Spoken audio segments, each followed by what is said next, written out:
Susan Lorincz sues the kids of the mother she murdered.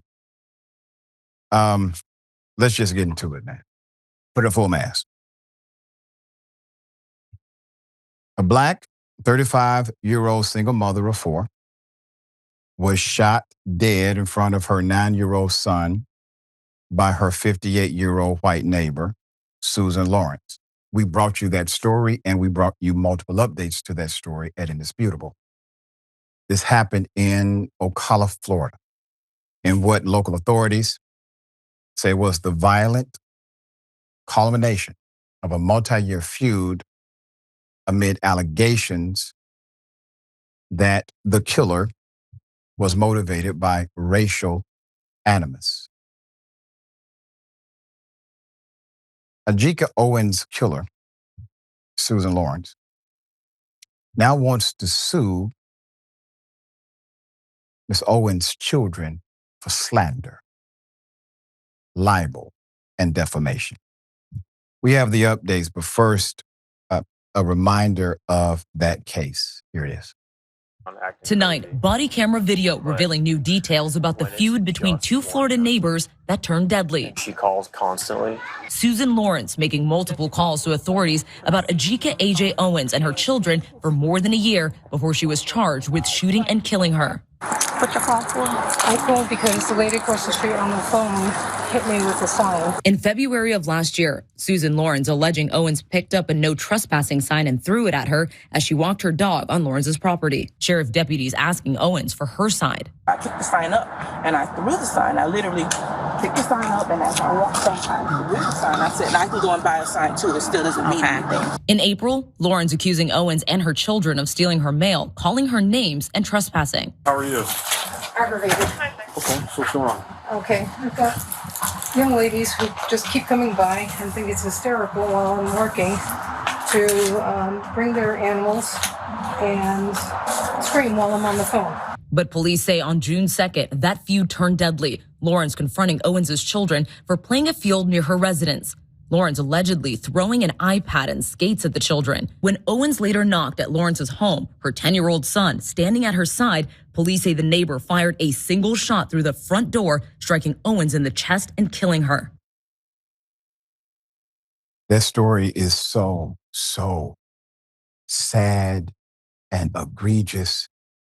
I often think about the child, who was told by his mother, do not argue with adults. If she does something again, just come and tell your mother. This is a respect model. Even though that person is wrong, that person deserves a level of respect because they are an adult and you are a child. And if you come to me, I'm an adult that can handle an adult. So he comes to his mom because he's respectful. They go to the house to have a conversation. This young man has to see his mother being shot through a door, killed, taken from him.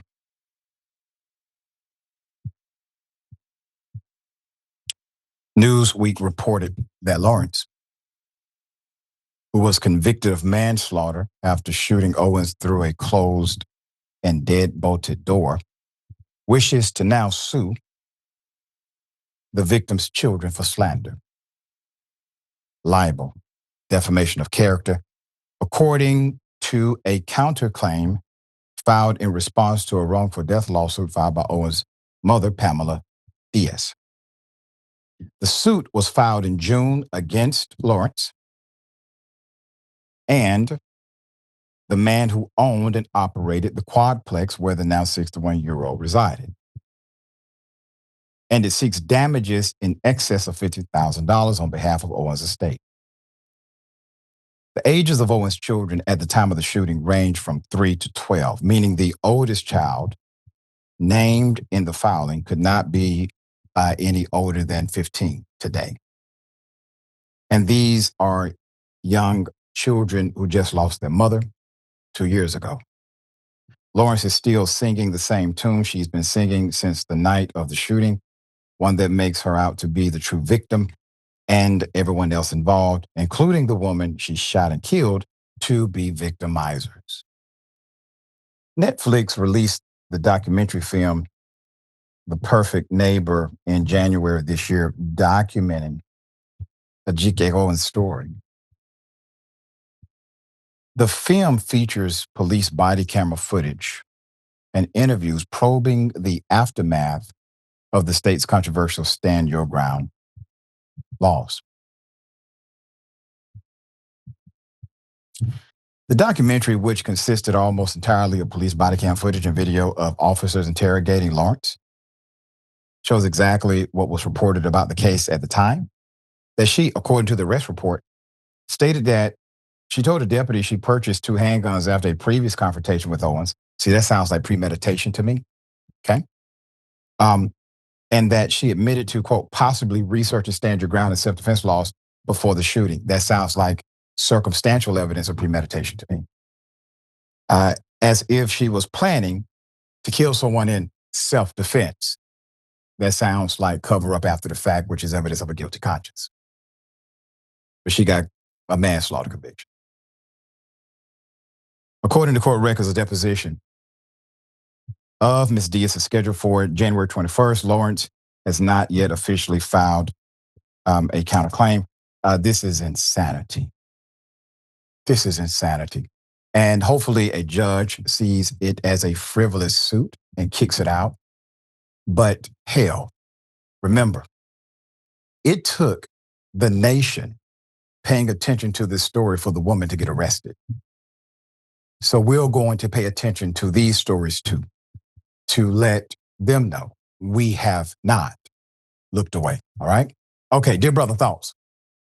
I was just in Florida a couple days ago to my home state. I used to, as a kid, travel to Ocala every Thanksgiving to go hunting with my dad. And I was this most recent trip hanging out with my brother, and he brought up this documentary, and he said, I am starting to think that there's evil. Like this is that it really exists. And I was like, what? And he explained the circumstances of this documentary.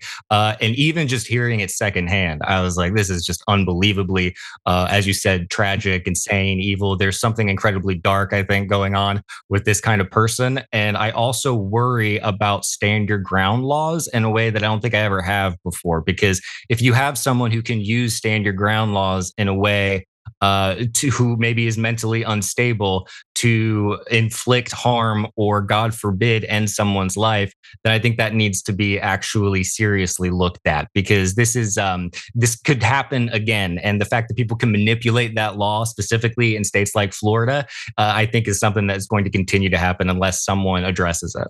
That's right. Well said.